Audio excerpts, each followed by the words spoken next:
Welcome to the Healthcare Executive Podcast, providing you with insightful commentary and developments in the world of healthcare leadership. To learn more, visit ache.org. And without further ado, your host. Hello again, everyone, and welcome to the Healthcare Executive Podcast. Our guest today is Delvecchio Finley, president of Atrium Health Navicent in Macon, Georgia. Previously, Delvecchio held executive roles with Alameda Health System, LA County, Harbor UCLA Medical Center, California Pacific Medical Center, and Zuckerberg San Francisco General Hospital and Trauma Center, among several others. In March, he was named to the 2023-2024 chair of the ACHE Board of Governors. He has a long history of volunteer service, including the American Hospital Association, the California Hospital Association, the Georgia Hospital Association, the Georgia Chamber of Commerce, the California Association of Public Hospitals, and the Essential Hospitals Institute. He is also the recipient of numerous awards and commendations. In 2015, Modern Healthcare recognized him through its Up and Comers program, and in 2016, named him one of its diversity leaders to watch. He was also named in 2015 to Becker's Hospital Review's Top 25 Healthcare Leaders Under 40 list. And in 2021, Modern Healthcare recognized him again, naming him one of the top 25 diversity leaders in healthcare.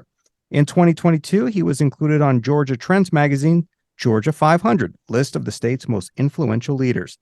Delvecchio earned a Master of Public Policy from Duke University's Sanford Institute of Public Policy, a bachelor's degree in chemistry from Emory University, and a graduate certificate in health policy, law, and management from Duke University. And he is, of course, board certified as a fellow of ACHE. You can read more about his background in his profile on ache.org. With that introduction, Delvecchio, welcome to the Healthcare Executive Podcast. Such an honor to have you here today. Oh, thank you so much. It's a pleasure to be with you today.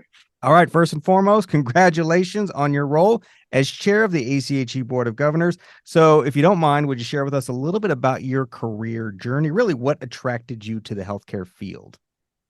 Sure, Eric. Again, I appreciate the opportunity to speak with you and obviously your listeners or our members who are joining us on the podcast.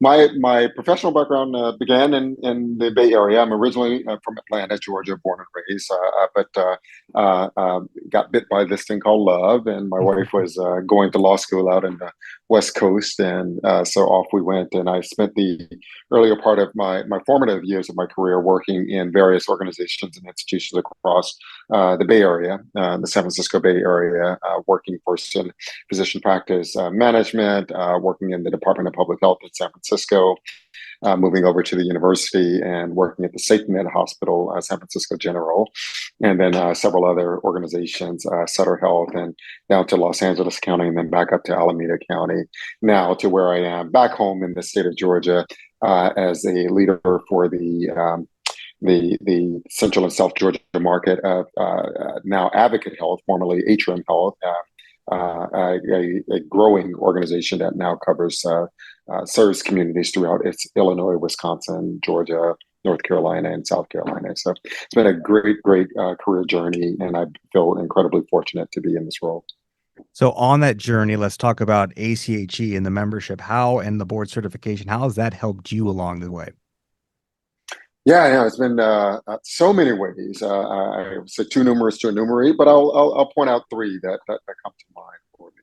I mean, certainly we have, and it has been since our founding, a commitment to what we call lifelong learning, and ACHE and all of its tools, and obviously the credentialing program facilitates and has facilitated for me a platform for continuous learning and development, knowledge and expertise with which to apply to my role, all the various roles that I've had the privilege of serving in. So I think that has been probably foremost one of the benefits that I've had.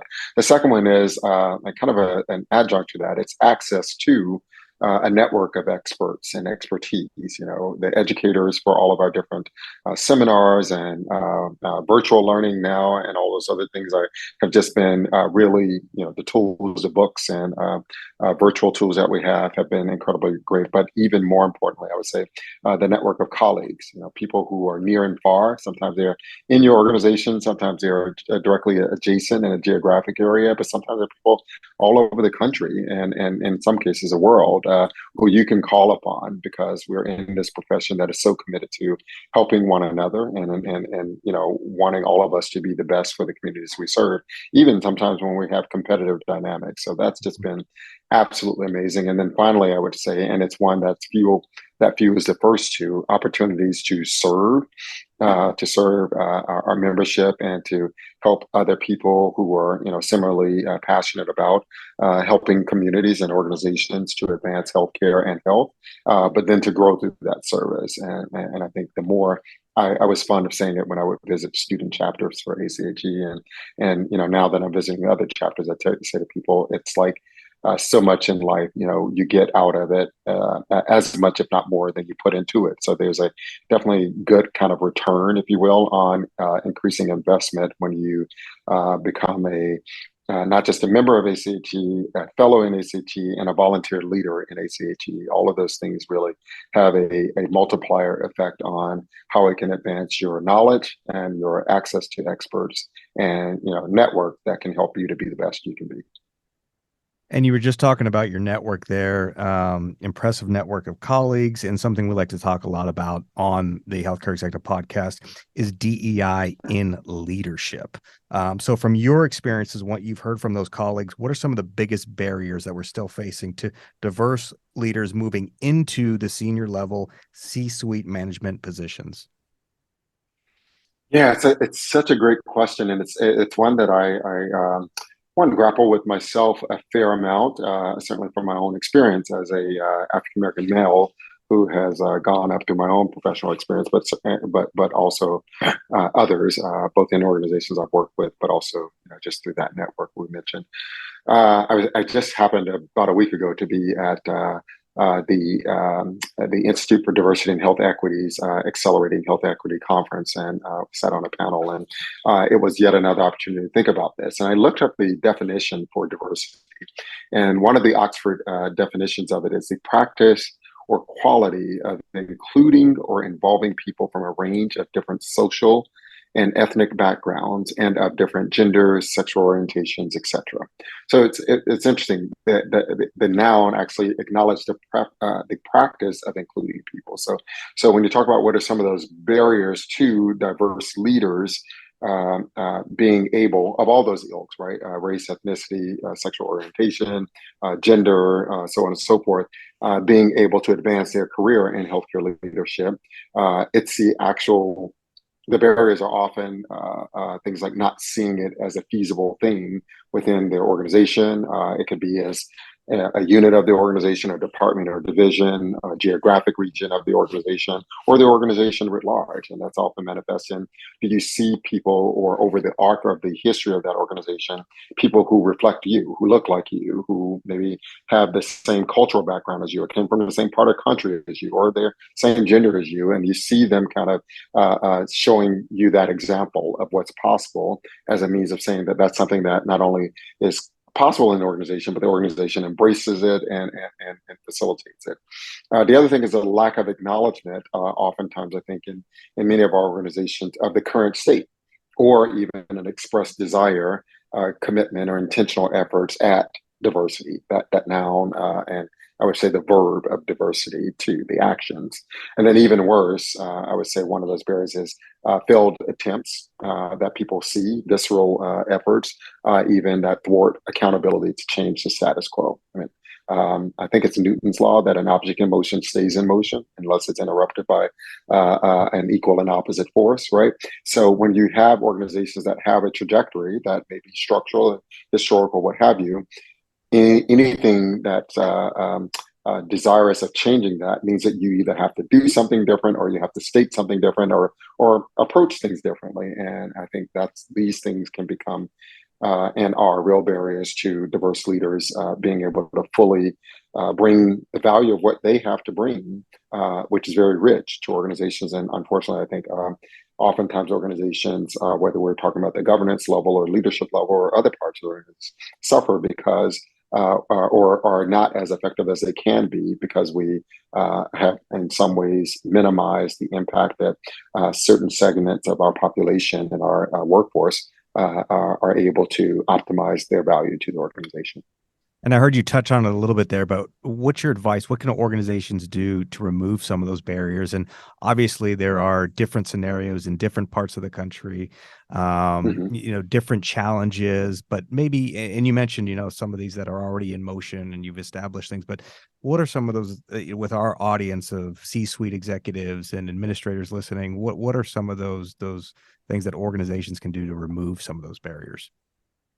Yeah, no, I think the biggest thing is intentionality. I think it's like anything else, whether we're talking about diversity or we're talking about improving quality, we're talking about any other sort of opportunity that we think stands between us and fulfilling our mission for the organization first and foremost, but also the vision for what we believe that the organization can be or become.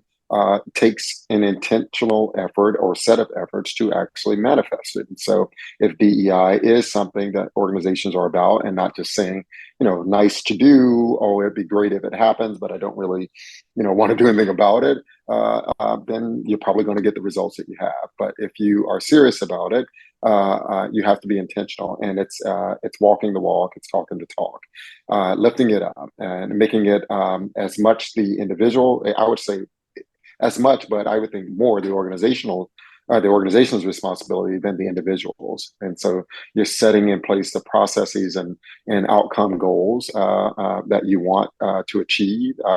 It can be very evidence based. There's plenty of tools and a lot of knowledge over the last several decades, if not longer, that forward thinking and more accelerated organizations in this space have done for us to learn. So it's not even about reinventing the wheel. It's really just about going out and talking to the people who developed the wheel and saying, how do I do that in this context? And applying it in a way, not just cookie cutter, because as you mentioned, Eric, and I agree, everybody's circumstances are different, whether it's the makeup of your community being different, not just about gender, but ethnicity, or if it's about socioeconomic status or any of those things. And so you got to not just take something off the shelf or check boxes, but you've got to say, is this really again a variable a situation that's a barrier to me achieving the vision and value of vision and goals of the organization? And if so, then I've got to actually have a set of activities, actions that are measurable and have a defined goal that can evolve, but that I'm going to go at. I'm going to get at it. And I think that's really what organizations who have been successful and continue to experience success about this in this space are doing. And I think that's what others would have to do as well. Some great advice and great action items there that you laid out for us. Another challenge a lot of our listeners are facing, healthcare leaders, burnout at all levels. You've spoken, you've written about how a purpose-driven mindset can help us get through some of these tough times. Can you talk a little bit about that? Yeah, it's been interesting because if burnout existed, this is like so many other things in terms of challenges that we face, but it existed well before the pandemic, but certainly was put on hyperdrive during that, and for some very, very obvious reasons. And I think as a kind of a sort of almost visceral reaction to the burnout that we're experiencing in the face of the challenges that we're facing, we started really lifting up, in some ways appropriately so, acknowledging the resilience of individuals who were experiencing that burnout, but still persevering in the face of it. And in some ways, that was good, but very short-lived, because resilience is a good thing and certainly is an outcome or a byproduct of something else. And I think we sort of started to see resilience as the object, like the thing that people had to do. It's almost like I see it as tantamount to, do you have someone who's going through depression? There's some commercials that look at it and they're like, oh, well, you just need to not be depressed, right? It's just be happy, right? That's the end of it. It's not that simple. It's not that simple. And you appear a little bit sort of flippant and shallow when you're like, good for you, you're resilient. Like, and now take on even more, right?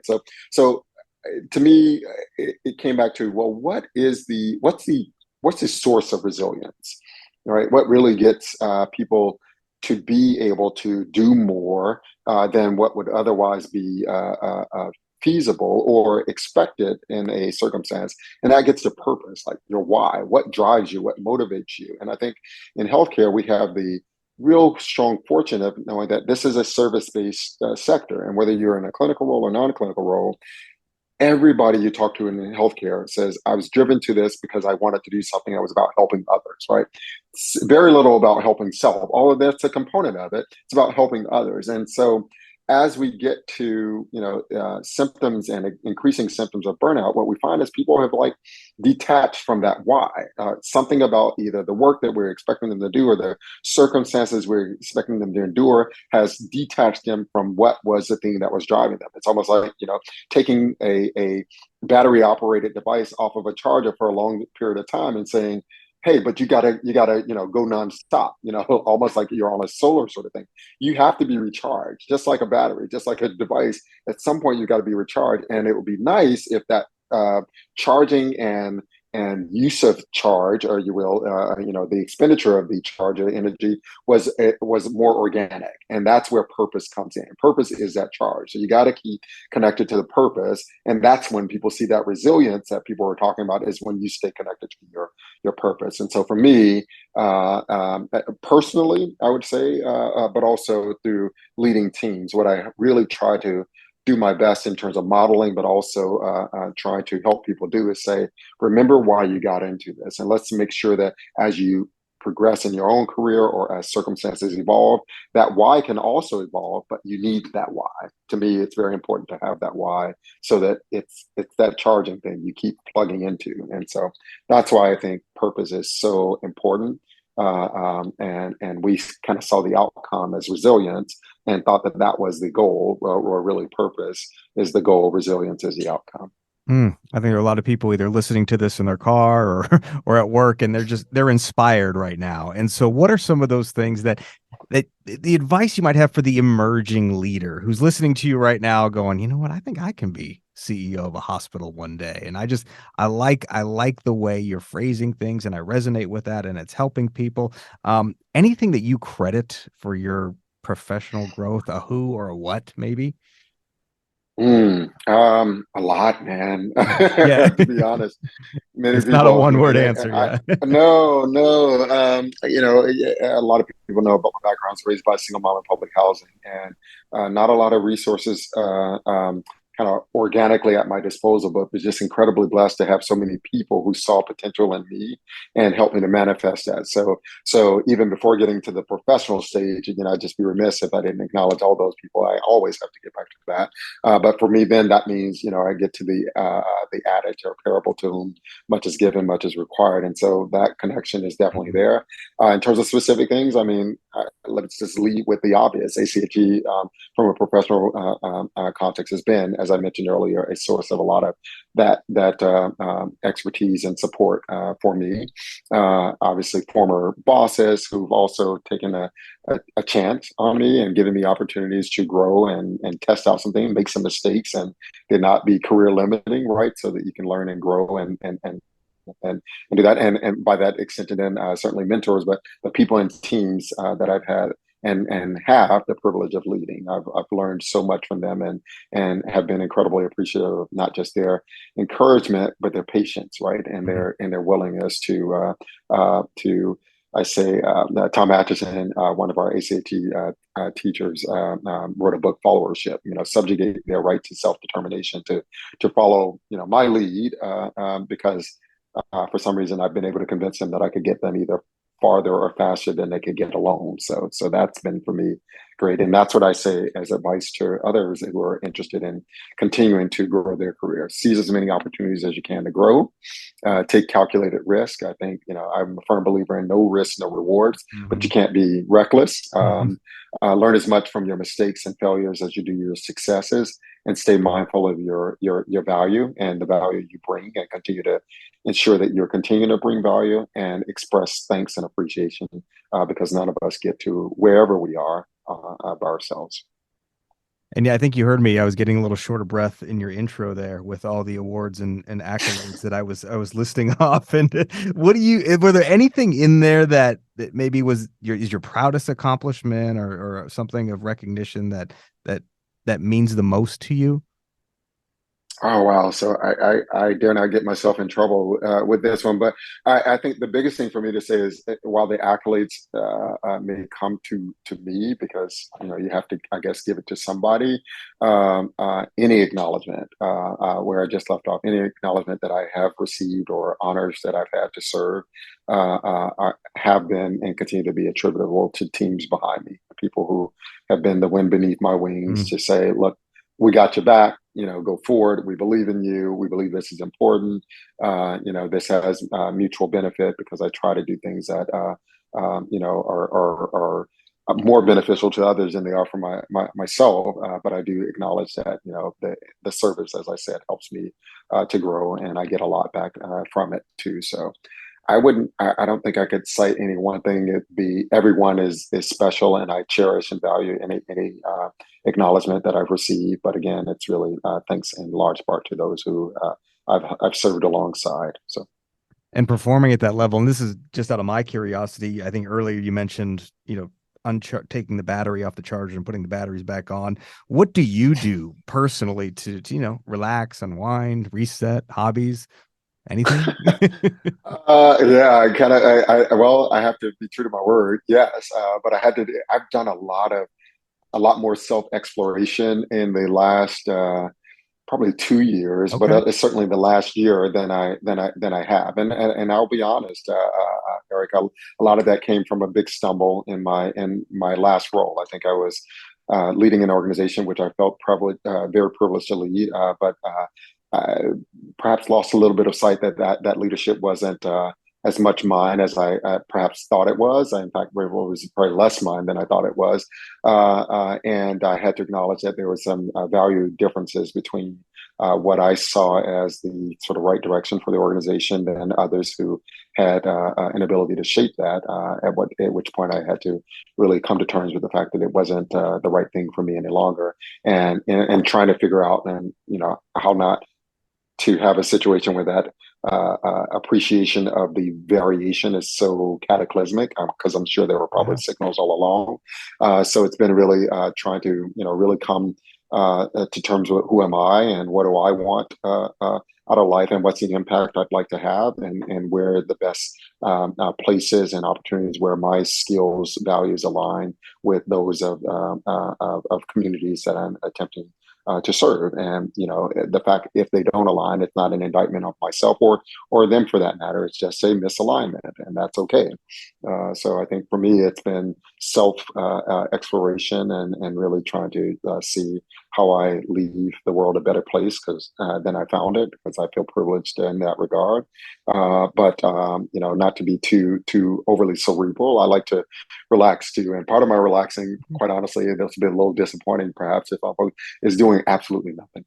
To just kind of like put on a pair of sweatpants and t-shirt and just like zone out, because it's my recharge, right? It's like, okay, just stop expending energy and let it recharge. So there's that. Golf, but sometimes that frustrates me because I'm not that good at it. Walking is really good. I've learned that actually I've been surprised at how much walking helps my physical fitness. As much as I love to run, it can be draining, and I feel the endorphins and the runner's high. I love it, but the walking is a lot more sustainable, and actually it helps with. I lost weight where I was like, I didn't think you could lose weight walking, but you can. And then I would like remiss if I didn't say family too. Family is incredibly important to me. These are people who love you, good, bad, or indifferent, or at least I hope so. And so. I'm a girl dad, and my daughter is the center of my universe, and so watching her grow and become the beautiful person inside and out that she's become, and trying not to mess her up has been a really huge source of energy and preoccupation for me as well. Well, that's fantastic. And I think a lot of our listeners absolutely resonate with the doing nothing. We love that. We love doing nothing. And just don't address me for 40 minutes and I'll just sit here in my sweatpants and that will recharge my batteries. Absolutely. Right on.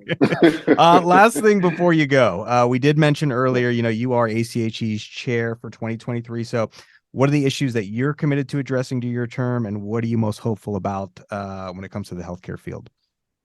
Yeah, so I really appreciate this question because it gives me a chance to really acknowledge. I, for a long time, have had the privilege of serving on the ACHE board, and I've served on many boards. And you learn when you're on this governance journey that everything's a little bit different. And I often refer to it's such a mature board, and not just in its art, but our current board leaders. I think we are so fortunate to have all of them. But I've often referred to them as one of my high performing boards. And I use the examples of some of our processes and activities and some of the work that we do to guide and inform value that I bring to other boards and my own board in my organization. So, my foremost responsibility as board chair is being the best board chair I can be, and facilitating our board being as effective as it can be in support of our leadership, one another, and most importantly, our membership. And we have some real important strategies and imperatives that we're trying to drive. We frame them as being catalysts, connectors, and trusted partners for our members. We're trying to advance healthcare management excellence, obviously, always trying to do that. That's core to our mission. But in terms of specific issues that or areas of opportunities that we're focused on now, our quality journey has been a long journey that we've been on in terms of demonstrating effectiveness and stewardship in driving the quality agenda of our various organizations that our members lead, and providing them the tools to be as effective as possible in their ability to do that. Same in DEI, actually, what we talked about earlier. So ACHE, I think, has deservedly so been acknowledged and looked at as one of the leaders in helping to provide the advocacy and the tools and resources to advance DEI in the healthcare management space. And we continue to do that and really underscore collaborations and partnerships with other entities. A lot of our affinity groups like NACI and NALI, and our internal groups like our LGBTQ community and forum, our Asian leadership forum, but also with the Institute for Diversity, as well as AUPHA, the Association of University Health Management Programs. We also focus on just helping our leaders generally to be better able to lead their teams and organizations, and to grow their own professional journey as well, and making sure that everybody has the access and tools and abilities to do that through as customized an experience as possible, and as curated an experience as possible for all of our leaders. And so our board is very committed to ensuring that we evolve our tools and resources throughout ACHA to meet the evolving expectations of our membership, so that we can grow and grow them in the process. You've been listening to Delvecchio Finley. He is the president of Atrium Health Navicent in Macon, Georgia, and the 2023 to 2024 ACHE chair. Delvecchio, such a pleasure. Thank you for joining us today. Thank you, Eric. It's been great. All right, and thank you so much for listening. As always, we will catch you next time right here on the Healthcare Executive Podcast from ACHE. This has been the Healthcare Executive Podcast, brought to you by the American College of Healthcare Executives. If you've enjoyed the show, please consider rating and reviewing on iTunes or your podcasting app of choice. And for more information, find us online at ache.org.